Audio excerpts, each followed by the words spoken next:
Good evening, and welcome to Eastern Iowa Paranormal's The Return to the Frank G. Ray House and Museum in Vinton. I'm James. I'm Jeff. And we are standing outside the window where we captured the unexplained light source from our last investigation. If you can look around here, around the neighboring shots, you can see that there is not a lot of areas where that light could have come from. There's a good distance between the houses. There could have possibly been a reflection off the sign. That is something that we will be trying to debunk here in a little while. And at the intersection of the road, you can kind of see new pavement, which at the time we were here, it was blocked off. You know, no one could be there. And so that rolls out a car coming from that direction. Tonight we're also going to have to take into consideration that the last time that we were here, there was a very good sized tree which is no longer standing. So when we do our debunking, we'll have to factor that into our consideration. So now if you want to follow us, we'll go inside and take a tour to show you where we had our experiences the last time.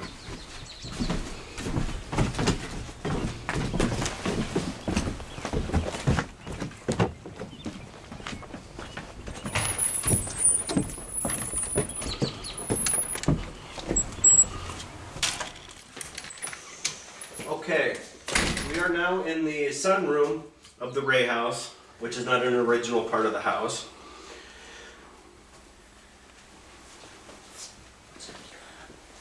Here is where we caught on my digital voice recorder a door closing and the sounds of footsteps walking across the wooden floor right here. At this time, this rug was actually moved and shifted over to here, exposing the hardwood floor, which would explain why we were catching the sounds of somebody walking across the hardwood floors. Another experience that we had that night that we was not able to capture on video was that we were standing here discussing something in the middle of the night when it looked to that it appeared that there was somebody potentially standing through that doorway near the stairs. Hopefully tonight maybe we can capture that. And that is one of the claims that Emma, Frank's wife, appears there and looks out the window towards her garden. Yes, the neighbors have reported seeing a woman looking out the windows.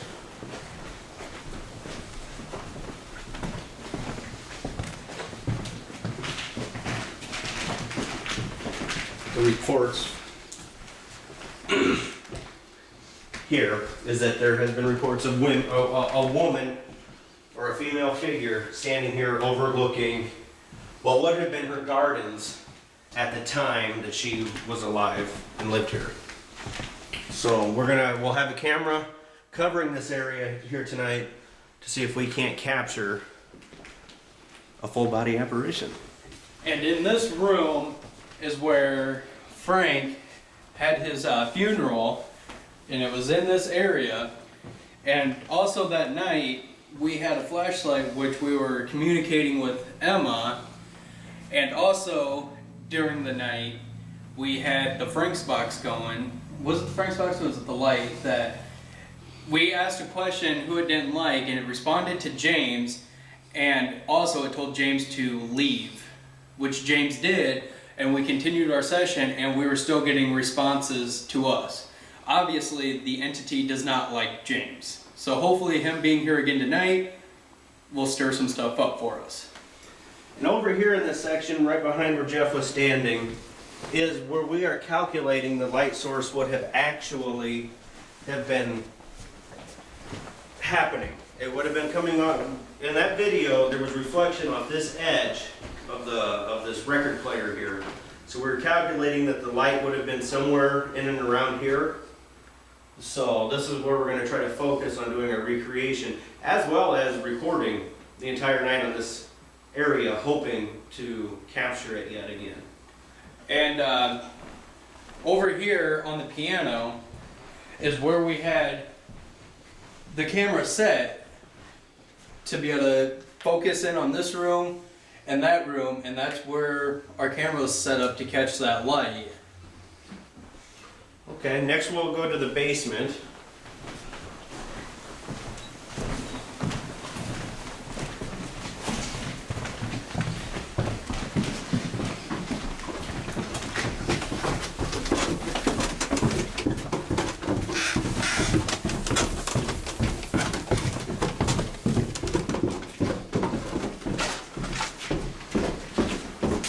In this area of the basement, there isn't very many claims of activity, but the night that we were here, myself, Dave, and our guest investigator, Misty, were down here in this area when me and Dave heard a noise coming from that back area. We went to check it out, leaving Misty here with a flashlight laying on the floor, and as soon as Dave and I left the room, the flashlight rolled back and forth on Misty.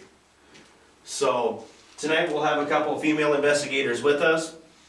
The activities seem to center around the females a lot that night, so hopefully we'll be able to recreate some of that stuff with them being here tonight. In this room, over this way, Kevin, Scott Steele, our guest investigator for that night, and myself, we were in this room. We kept getting heavy pressure feeling on our chest, difficulty to breathe. We kept seeing what seemed like shadows in a completely dark area. I know that's odd to hear and you can't really picture it until you see it, but like through that doorway we saw shadows. We saw a couple of lights that appeared that we couldn't, figure out what was going on. And if our friend Scott Steele is listening, in this room, he got scared, and it's all because of a bat. We started hearing these noises, and a bat flew down and scared him, and he screamed. So hopefully you're watching this, Scott. And if you are, sorry buddy, we had to do it. Next we'll go upstairs to the 3rd floor and explain some of the stuff that we captured.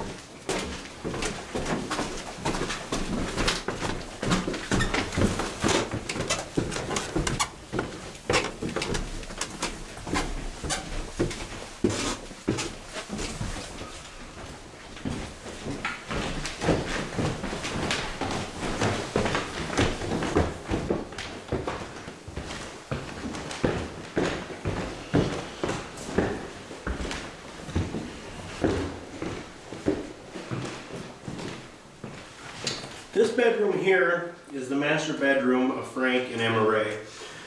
The last time that we were here, we got some knocking on this wall. But other than that, not too much activity happened in this room. The room that had quite a bit of activity was this room over here.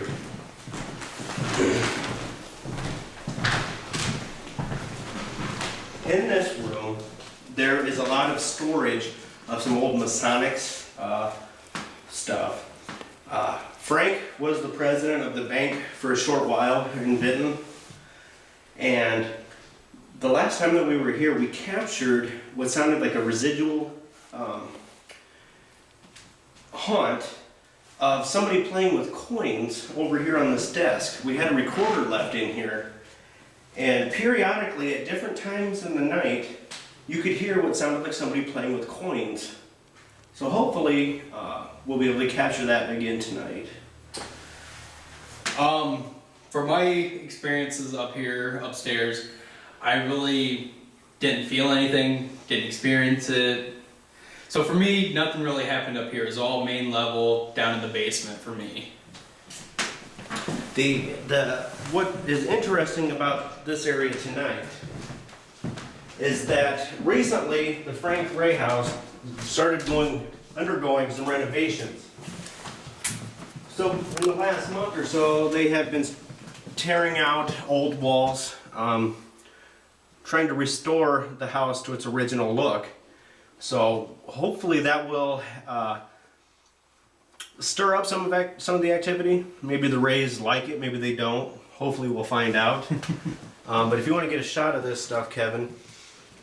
last time we were here, this wall was blocking all of this. So as you can see, it was blocking a doorway to an outside ledge.